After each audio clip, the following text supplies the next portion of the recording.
Today, I am visiting one of my favorite retail experiences, the San Francisco Ferry Building. It's got a farmer's market and retail shops all in one. It's not for the faint of heart or the light of wallet, but it's definitely the place to go to find the indulgent and the unique. The Ferry Plaza Farmers Market is open for business on Tuesdays, Thursdays, and Saturdays.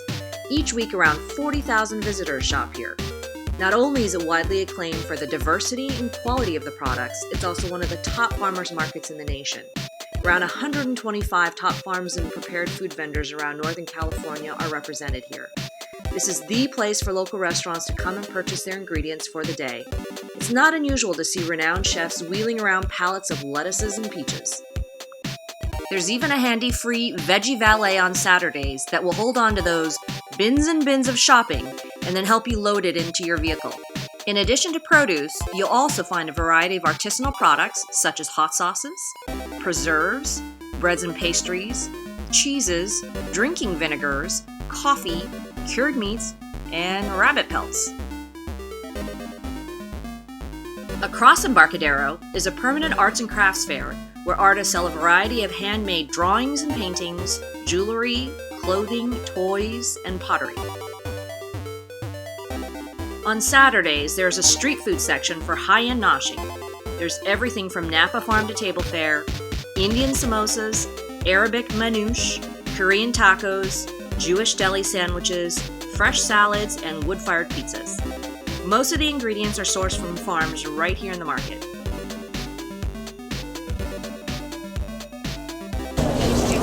Every time I'm here, the line for Roli Roti is down the block.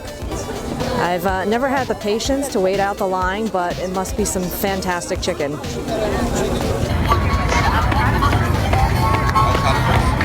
A bit more my pace is the Hog Island Oyster Stall. Their saltwater farm is located in Tamales Bay, about an hour north of San Francisco. Their stall here at the farmers market offers a limited selection of freshly shucked oysters, as well as barbecued ones, which is what I'm getting today. I got 4 of the barbecue grilled oysters, and it's fresh from the sea and just smothered with chipotle barbecue sauce, chipotle bourbon barbecue sauce. Looks so good. Let's try some.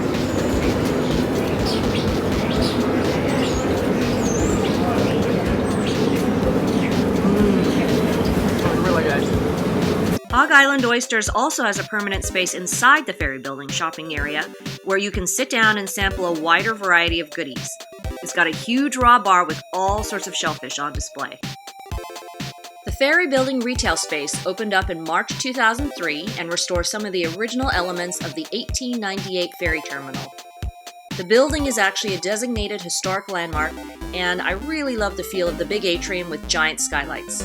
Where the retail shops are located was the original baggage claim area. When the developers created the concept for this retail experience, they really wanted to feature only local artisanal products from around the Bay Area, and some of the most popular producers are here.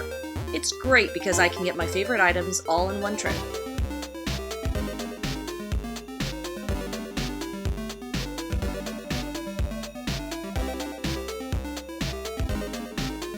I always stop first at Miette Pastries.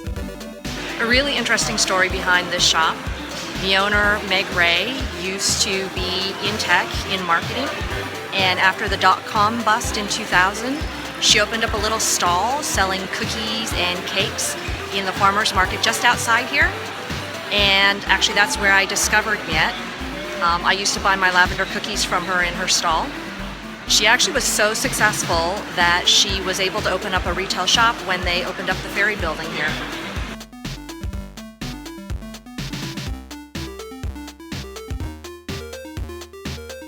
These macaronis look delicious. Look how cute. For Easter, they have these beautiful marzipan bunnies. I think I'll get 1 package of the Lavender Shortbreads. And a family favorite are the chocolate wafers. I'll get 1 of these. My number 1 favorite is the Lavender Shortbread. In the first bite, you get a floral hint of lavender, followed by buttery decadence. It's so good. My second favorite is the chocolate wafer. This is sweet and salty and made with a very rich, dark brew cocoa. So the dominant flavor is this intense and bitter chocolate. If you like high quality dark chocolates, you will love this. Another of my favorite shops is the Cowgirl Creamery, which produces artisanal cheeses. Their creamery/workshop is actually located up at Mount Ray's near Tamales Bay, which is north of the city. This venture was started in the 1990s by two longtime veterans of the restaurant business, Sue Conley, who used to be co-owner of Betty's Ocean View Diner in Berkeley, and also Peggy Smith, who used to be a chef at Chez Panisse. Their cheeses are made with milk from the Strauss family creamery, and they also feature a lot of artisanal cheeses from around the world.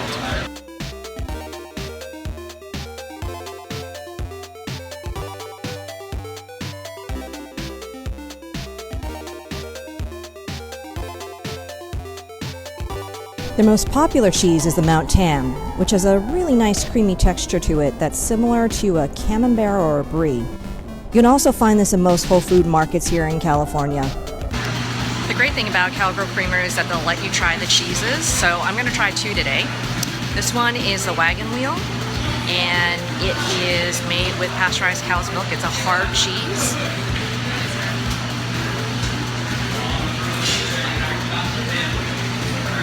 It's really nice. It's very creamy. And the second cheese I'm going to try is this one. It's called Wildcat.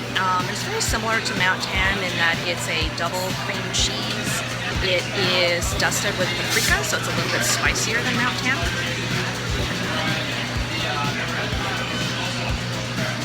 It's also pretty good. It's also very creamy. Paprika is not as strong, so it's not as spicy as you think. Normally I get the Mount Tam or the Red Hawk, but today I thought I'd try something special, so I got the St. Pat's, which is their spring seasonal cheese. It was made to commemorate St. Patty's Day and has this beautiful green rind, which is produced by wrapping the cheese in wild nettle leaves. Wow, that is really good. It's got the creaminess of Mount Tam's, but a little bit slightly sharper, and the wild nettle leaves give it a slight hint of vegetal notes. I'm going to stop in real quick for lunch at El Porteño's, which are Argentinian empanadas. Empanadas actually originated in Spain, but each region in Latin America has their own version of empanada.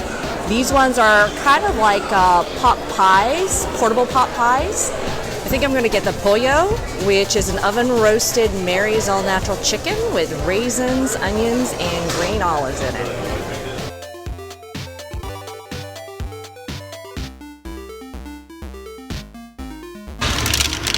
Here's my pollo empanada. It looks really delicious. So it's nice and hot still.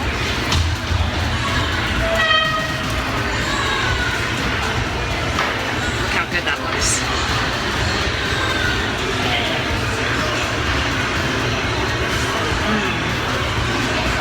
The olives give the chicken a bit of heartiness and definitely reminds me of that Mediterranean taste.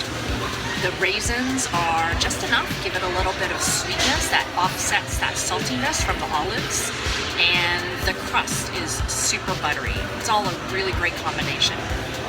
Okay, I decided to get this after the fact. This is the Camarones empanada, which is shrimp and cheese.